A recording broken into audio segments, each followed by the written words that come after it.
हाँ देखो बच्चों, कल हमने लेजर के बारे में डिस्कस किया था, इसकी ब्रीफ हिस्ट्री और इसका फंडामेंटल आइडियाज क्या था, इसकी यूनिट्स क्या थी। तो एक बार मैं इस पे दोबारा लेके जा रहा हूँ, तो मैं इसकी ब्रीफ हिस्ट्री पे एलोबरेट कर दूं थोड़ा सा। इसमें क्या था, ब्रीफ हिस्ट्री ऑफ लेजर। तो ब्रीफ हिस्ट्री ऑफ लेजर में 1916 में theoretical idea was first formulated by Einstein, जिसने स्टिमुलेटेड एमिशन का आइडिया दिया था। 1954 में चार्ल्स टाउन ने फर्स्ट मेजर डेवलप किया था। Maser stand for microwave emission, microwave amplification of stimulated emission of radiation. And in 1960 first laser was built up which was the ruby laser. तो ruby laser आपके syllabus में भी है, जिसको हम डिटेल में पढ़ेंगे आगे जाके। तो पहला जो ये सॉलिड स्टेट लेजर था, रूबी लेजर डेवलप किया गया था मेमैन के द्वारा 1960 में। उसके बाद 1961 में जेवन बेनेट एंड हैरियट ने पहला गैस लेजर डेवलप किया था, that was helium neon laser. And in 1962 R Hall developed semiconductor laser, and in 1964 W Bess give argon ion laser. ये लेजर डेवलप किए गए थे। ये this one is a very small history, but till date thousand of laser are available in market. आजकल बहुत सारे laser market के अंदर अवेलेबल हैं। अब थोड़ा सा इसका इंट्रोडक्शन पे आ जाते हैं। कल हमने यूनिट वगैरह डिस्कस की थी कि लेजर की डिफरेंट यूनिट्स क्या होती हैं, कैसे उनको हम डिस्कस करेंगे। तो कल एक जगह छोड़ा था मैंने डेफिनेशन ऑफ लेजर पे। अगर लेजर के बारे में मैं लिखूं तो लेजर क्या होगा, अगर लेजर के बारे में हम लिखें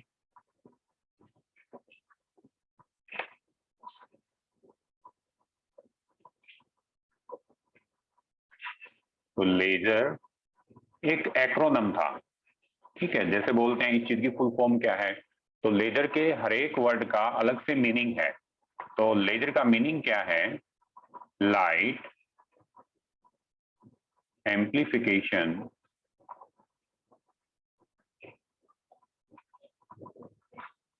light amplification by stimulated emission of radiation, stimulated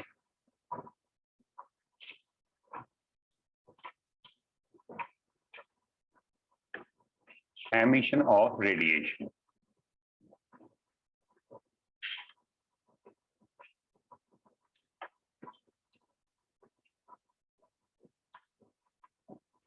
ठीक है, इसको हम बोल सकते हैं कि हाँ ये लेजर की हमारी फुल फॉर्म है, ये लेजर की फुल फॉर्म है एक तरह से।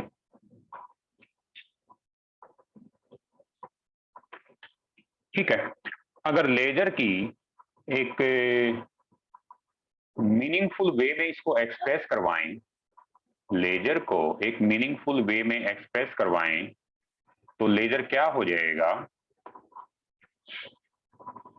ये तो इसका एक्रोनम का मीनिंग हो गया। Then there is nothing magical about, there is nothing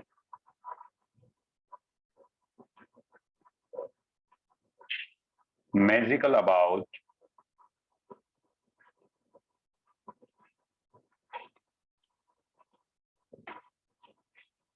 laser.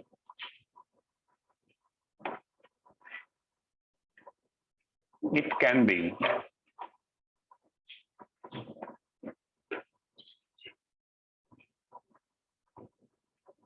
be thought of just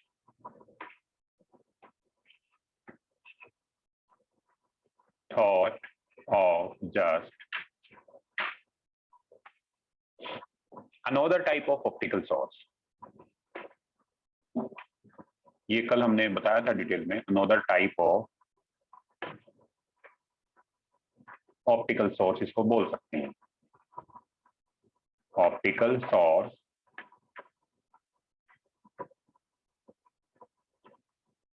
ठीक है, so it certainly has many unique property, it certainly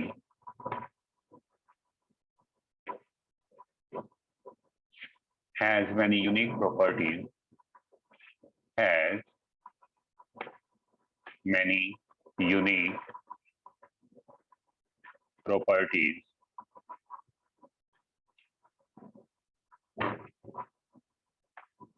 that make it a special light source, that make it a special light source.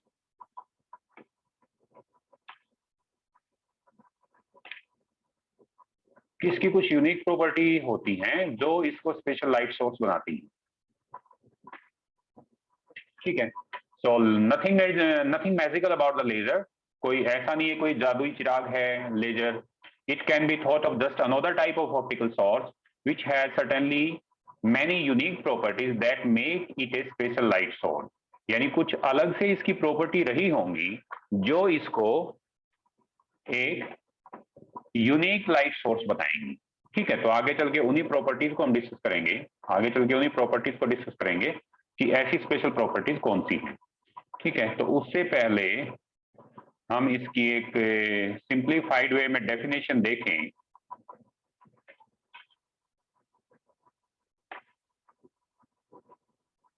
अगर definition देखें कि हाँ laser को हम define कैसे कर सकते हैं, तो वो क्या हो जाएगी। It is essentially an optical amplifier. It is essentially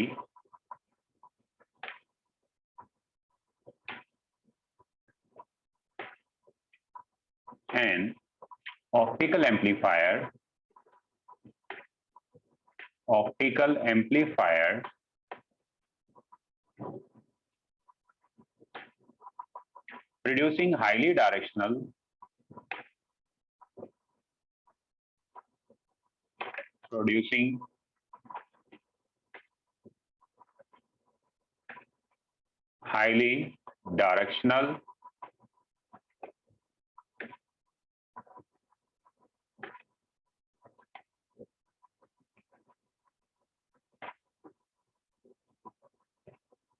producing highly directional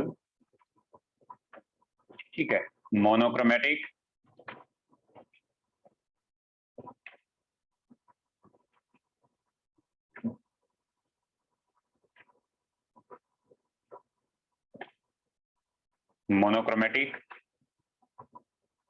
and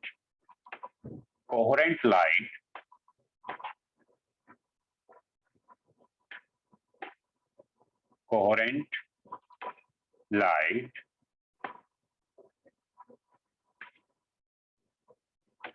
that most often, ये मैंने कुछ बोल्ड अक्षर लिखे हैं, इसका कुछ मीनिंग है, मैं एक्सप्लेन करूंगा। that most often has a very pure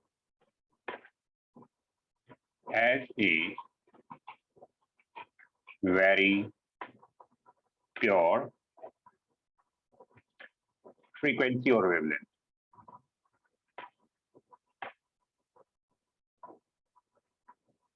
frequency या इसको वेवलेंथ बोलें।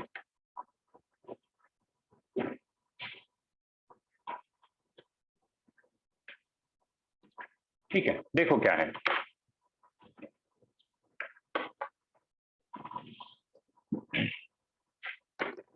It is essentially an optical amplifier producing highly directional, monochromatic and coherent light that most often has a very pure frequency. यानी ये बात करें कि laser है क्या, तो लेजर एक तरह से क्या है, एक ऑप्टिकल एम्पलीफायर है। लेजर क्या है, एक ऑप्टिकल एम्पलीफायर है। एम्पलीफायर क्या करता है, जैसे हम साउंड के एम्पलीफायर के बारे में जानते हैं कि साउंड के सिग्नल को हमने एम्पलीफाई करना है, तो एक एम्पलीफायर नाम की एक डिवाइस आती है। आप स्पीकर से पहले एम्पलीफायर लगा सकते हो जिससे उसकी साउंड एनहांस हो जाती है। तो यहाँ पे भी लाइट को अगर हमने एनहांस करना है, उसकी प्रॉपर्टीज को या डिफरेंट पैरामीटर को एनहांस करना है, तो कोई हमें ऑप्टिकल एम्पलीफायर चाहिए। तो लेजर अपने आप में ही एक ऑप्टिकल एम्पलीफायर है। इसमें बहुत सारे कंपोनेंट ऐसे होंगे या इसमें बहुत सारे फिनोमेना ऐसे एग्जिस्ट करेंगे जिसके ऊपर बेस्ड लेजर ऑप्टिकल एम्पलीफायर की तरह काम करेगा। तो कैसी लाइट ये प्रोड्यूस करता है, it produce highly directional, laser की जो लाइट होती है हाईली डायरेक्शनल। हाईली डायरेक्शनल का मतलब है कि इसकी लाइट एक ही डायरेक्शन में ट्रेवल करती है, यूनिक डायरेक्शन में ट्रेवल करती है। तुमने देखा होगा अगर सोर्स ऑफ लाइट है, हमारे पास कोई टॉर्च है या बल्ब है या कैंडल है या गाड़ी की हेडलाइट है, जब हम कहीं ट्रेवल कर रहे होते हैं तो किस डायरेक्शन में जाती हैं, वो चारों तरफ फैल जाती हैं। जैसे घर में बल्ब जलता है, बल्ब ऑन है, मेरे ऊपर बल्ब ऑन है, ये तो यहां तक लाइट आ रही है, तो एक डायरेक्शन में तो ट्रेवल नहीं करती, इसकी लाइट कहां गई, इस साइड में भी गई, इस साइड में भी गई, इस साइड में भी गई, तो हर एक साइड में इसकी लाइट ट्रेवल करती है। ठीक है, क्यों? और लाइट की ट्रेवल को एक डायरेक्शन में ट्रेवल करवाने के लिए हमें क्या करना पड़ेगा, ये हम ऑप्टिक्स में पढ़ते हैं ना ये चीजें। एक डायरेक्शन में लाइट को ट्रेवल करवाने के लिए हमें क्या करना पड़ेगा, या तो कोई अपर्चर लगाना पड़ेगा या हमें कोई स्लिट लगानी पड़ेगी। जैसे तुमने ऑप्टिक्स वाले चैप्टर में पढ़ा था ना, ऑप्टिक्स वाले पेपर में पढ़ के आए हो तुम, कि लाइट को एक डायरेक्शन में बनाने के लिए क्या करते हो, ऐसा कुछ करते थे ना, कि मान लो यहाँ पे हमारा सोर्स ऑफ लाइट है, सोर्स ऑफ लाइट से आपकी लाइट इधर भी निकलेगी, इधर भी निकलेगी, हर तरफ जाएगी। तो उस लाइट को आपने एक डायरेक्शन में बनाना है तो हम क्या यूज करते हैं, स्लिट यूज करते हैं। तो इस स्लिट से जो लाइट निकलेगी वो क्या होगी, एक डायरेक्शन में ट्रेवल करेगी। ठीक है, ऐसा ही कुछ अगर इस स्लिट की बजाय मैं ऐसी स्लिट रख दूं, उसको क्या बोला था हमने, YDS, young double slit. Young double slit experiment वगैरह करके रखा है ना तुमने, इंटरफेरेंस वाले उसमें करते हैं, ऑप्टिक्स वाले पेपर में करते हैं। तो या तो हमें स्लिट लगानी पड़ेगी, या तो हमें स्लिट लगानी पड़ेगी या कोई अपर्चर लगाना पड़ेगा। किस लिए, लाइट को यूनिडायरेक्शनल बनाने के लिए। लाइट को यूनिडायरेक्शनल बनाने के लिए कोई ऑप्टिकल कंपोनेंट हमें लगाना पड़ेगा स्लिट या अपर्चर की फॉर्म में, तभी लाइट एक डायरेक्शन में ट्रेवल कर पाएगी। लेकिन लेजर में ऐसा कुछ नहीं होता है। लेजर की जो ज्योमेट्री है, इसकी जो कंस्ट्रक्शन है, वो खुद ही ऐसे होती है कि लाइट एक यूनिडायरेक्शनल में ट्रेवल करती है। तुमने देखा होगा ना बच्चों, जैसे तुम टॉय शॉप पे जाओ या छोटे छोटे बच्चे जो गलियों में खेलते हैं, वो हाथ में एक छोटा सा टॉय लेके घूमते हैं। उस टॉय को ऐसे दीवार पे फोकस करोगे तो रेड कलर की या ग्रीन कलर की लाइट हमें दिखाई देती है। तो रात के टाइम पे बड़ा अच्छा करते हैं बच्चे आजकल, ये टॉय जो छोटे छोटे टॉय में आता है जिसको लेजर डायोड बोलते हैं, तो एलडी लेके चलते हैं, यानी कि उसका जो पिन पॉइंट है, अगर दीवार पे हम फोकस कर रहे हैं तो दीवार पे आपको एक डॉट दिखाई देगी। ठीक है, तो दीवार पे आपको एक डॉट दिखाई देगी अगर लेजर लाइट को फोकस करेंगे। इसका मतलब लेजर की लाइट चाहे वो 100 मीटर से आई है, चाहे वो 10 मीटर से आई है, चाहे वो 1000 किलोमीटर से आई है, उसमें डाइवर्जेंस बहुत कम हुआ है। वो बिल्कुल स्ट्रेट चली है, उसके अंदर डाइवर्जेंस बहुत कम है, वो स्ट्रेट चलती रहती है, चाहे कितनी दूर आप उसको फोकस कराएं, निग्लिजिबल होता है उसका divergence. Otherwise normal source of light लें आप, नॉर्मल सोर्स ऑफ लाइट आपका मान लो टॉर्च है, टॉर्च की लाइट ऐसे चलती है कि हाँ इस पाथ में भी चलेगी, इसमें भी चलेगी, इसमें चलेगी, लेकिन लेजर क्या है, सीधी दिशा में चलता है। तो ये इसकी एक स्पेशल प्रॉपर्टी है। So it is an essential in optical amplifier producing highly directional. ठीक है, तो डायरेक्शनल के बारे में क्लियर हो गया। अब क्या है, उसके बाद आएगा हमारा इसमें highly directional, then monochromatic. Monochromatic से मतलब क्या है, ये तुम इंटरफेरेंस में पढ़ के आए हो। There are two type of sources, monochromatic sources and polychromatic sources of light. Monochromatic source of light कौन से होते हैं, which emit the light of single frequency और वेवलेंथ। और पॉलीक्रोमेटिक कौन से होते हैं, which emit the light of multiple wavelength और मैनी फ्रीक्वेंसीज। ठीक है, जो उस लाइट को एमिट करते हैं, तो उसको हम क्या बोलते हैं,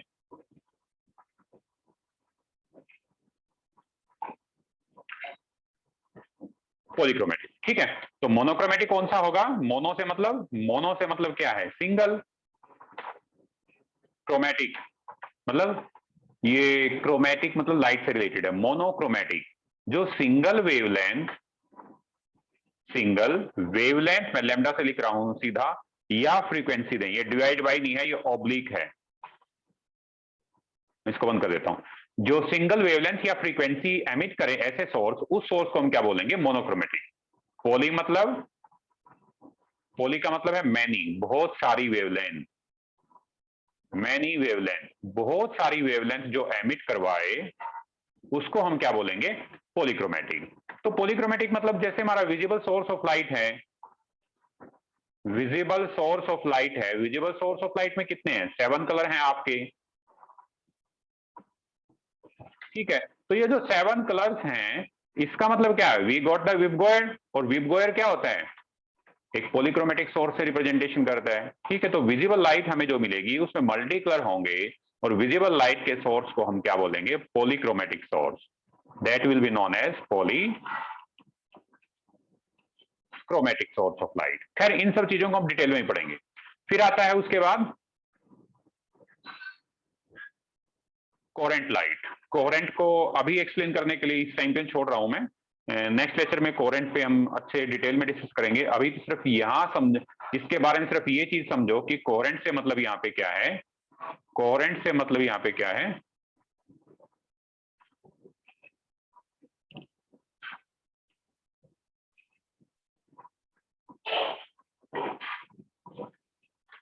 कोहेरेंट से मतलब है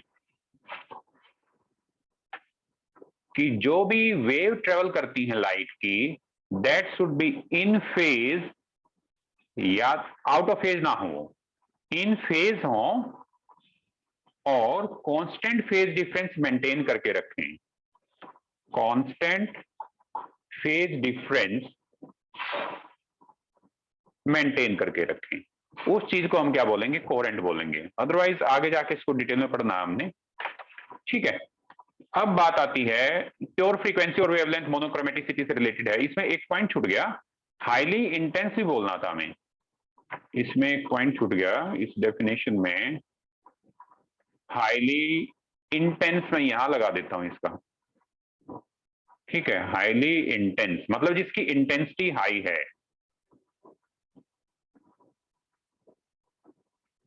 highly intense directional monochromatic and coherent. अब ठीक हो गए, ठीक है। तो हाईली इंटेंस मतलब लेजर लाइट की इंटेंसिटी काफी हाई होती है in comparison to the conventional light sources. तो ये लेजर की एक नॉन डिक्लेयर्ड डेफिनेशन है जिसमें हमने सभी प्रॉपर्टीज को इंक्लूड कर लिया है, और ये प्रॉपर्टी ही अपने आप में इन सब चीजों के बारे में बताती है, ठीक है। तो नेक्स्ट चलते हैं, मैं इस पेज को साइड कर देता हूं। अब हमने देखना है कि लेजर में मेन कंपोनेंट क्या होते हैं, या लेजर की फंक्शनिंग कैसे होती है, ठीक है। लेजर की फंक्शनिंग के लिए एक कॉमन सा डायग्राम, अगर बहुत ही टिपिकल पे जाएंगे, हीलियम नियॉन लेजर पे जाएंगे, रूबी पे जाएंगे, तो इतना आसानी से हमें समझ में आएगा नहीं। तो बिल्कुल एक कॉमन सा या लेमन लैंग्वेज में अगर डायग्राम बनाऊं मैं, तो ये बनेगा वो, यहां पे तो हमारे क्या होंगे,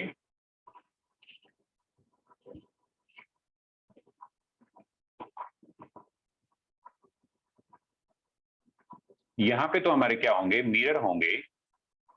तो इधर तो मैं 2 मिरर डाल देता हूं,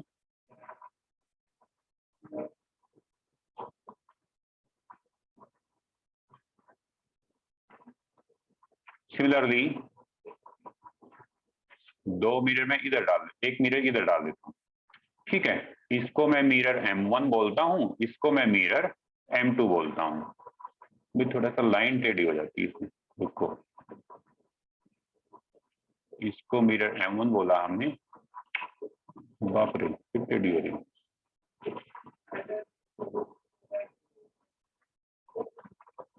चलो भाई जैसे भी है बन गया, ठीक है।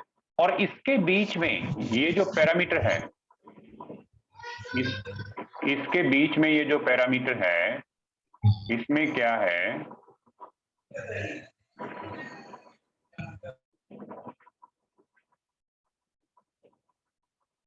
ये हमारा होता है रेजोनेटर या कैविटी, इसको बोलते हैं हम कैविटी, ठीक है। ये जो ऑप्टिकल रेजोनेटर, इसका दूसरा नाम है, ऑप्टिकल रेजोनेटर भी बोल सकते हैं इसको, ऑप्टिकल रेजोनेटर और कैविटी, ठीक है। इसी के 2 नाम हैं। यहां पे ये जो फंक्शन करता है, ये होगा एम्पलीफाइंग मीडियम, यानी कि लाइट जो एम्पलीफाई होगी, लाइट जो एम्पलीफाई होगी वो कहां पे होगी, इस बीच वाले पोर्शन में। इसमें से ये जो एक मिरर है, किसी को भी ले लें, this mirror will be fully reflecting mirror. This mirror will be fully reflecting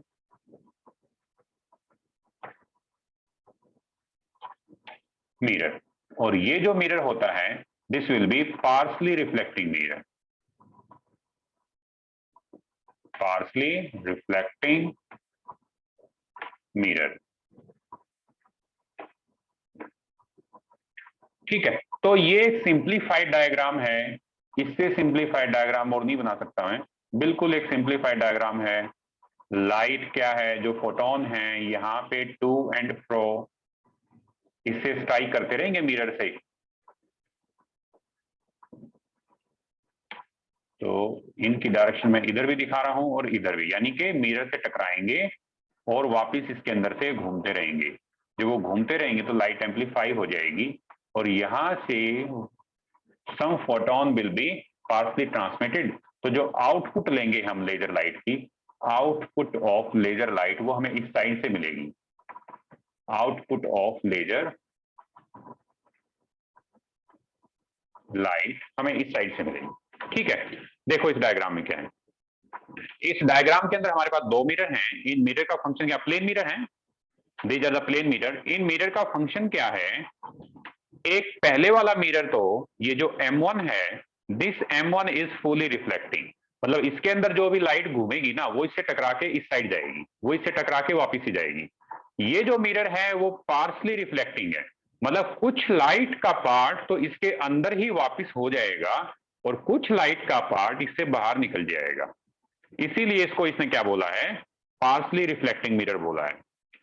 ठीक है, तो ये एक सिंपल सा डायग्राम है। तो अब जो भी कुछ होता है, ये लेजर काम कैसे करता है, वो सारे का सारा कहां होता है, इसके अंदर होता है। वो सारा कहां होता है, इसके अंदर ही होता है। ठीक है, तो लेजर जो काम करता है वो सारा कहां करता है, इस कैविटी के अंदर करता है, इस रेजोनेटर के अंदर काम करता है लेजर। क्लियर। तो लेजर के काम करने के लिए कुछ इंपॉर्टेंट अगर स्टेप्स बोलूं मैं या कुछ इंपॉर्टेंट फिनोमेना बताऊं, तो लेजर कब काम करेगा, कब काम करेगा, जब एक प्रोसेस का होना जरूरी है। कौन सी, जिसको बोलते हैं स्टिमुलेटेड एमिशन। ये प्रोसेस होगी, तो ये प्रोसेस भी कहां होगी, इस कैविटी के अंदर ही होगी। ठीक है, दूसरा, लेजर को काम करने के लिए एक ये स्टेट अचीव होना नेसेसरी है। इस स्टेट को बोलते हैं पॉपुलेशन इन्वर्जन। ठीक है, और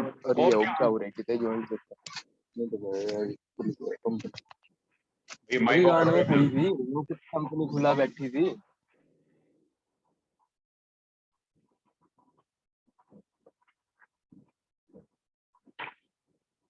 उसके बाद stimulated emission, population inversion, then amplification of light is necessary. तो लाइट का एम्प्लीफाई होना जरूरी है, एम्प्लीफिकेशन।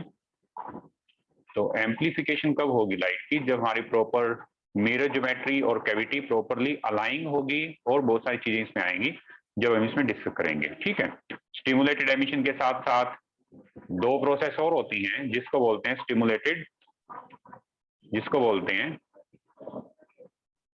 स्टिमुलेटेड एब्जॉर्प्शन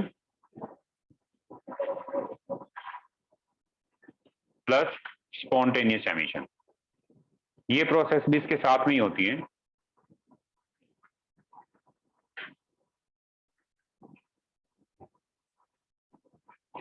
ठीक है, तो अब इन सब चीजों को हम क्या करेंगे, डिटेल में डिस्कस करना स्टार्ट कर देंगे।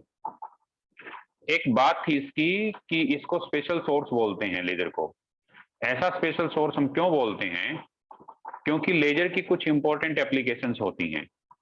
हालांकि लास्ट में डिटेल में इसको बताएंगे कि ऐसी एप्लीकेशंस कौन कौन सी हैं लेजर की।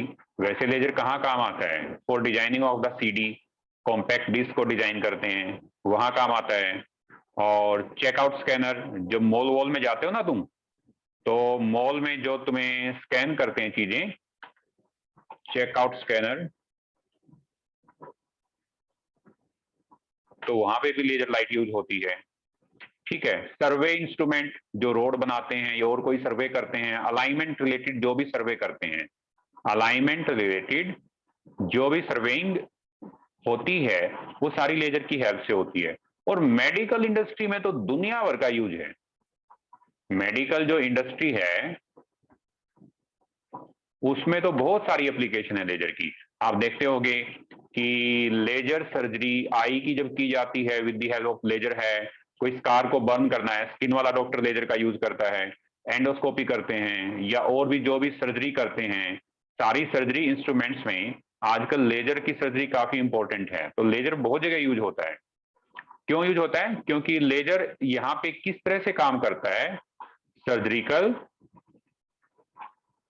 सर्जिकल नाइफ के रूप में काम करता है यहाँ पे लेजर, यानी चाकू के रूप में काम करता है, चीजों को काटने के काम आता है।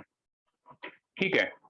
और वेल्डिंग, डिटैचिंग, किसी चीज को काटना है,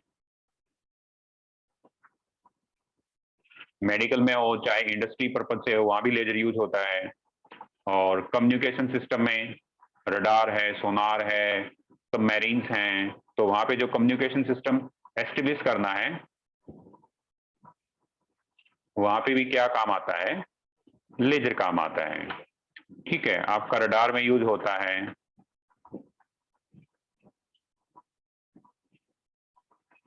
और मिलिट्री एप्लीकेशन में बहुत यूज है। क्या? डिफेंस में लेजर गन है, लेजर टॉय है, लेजर एरोप्लेन है, या एंटी लेजर जो मिसाइल टेक्नोलॉजी है, तो डिफेंस में बहुत ज्यादा यूज होता है। लेजर फेंसिंग है। तो ये बहुत सारी एप्लीकेशन है जिसके लिए हम लेजर को पढ़ते हैं।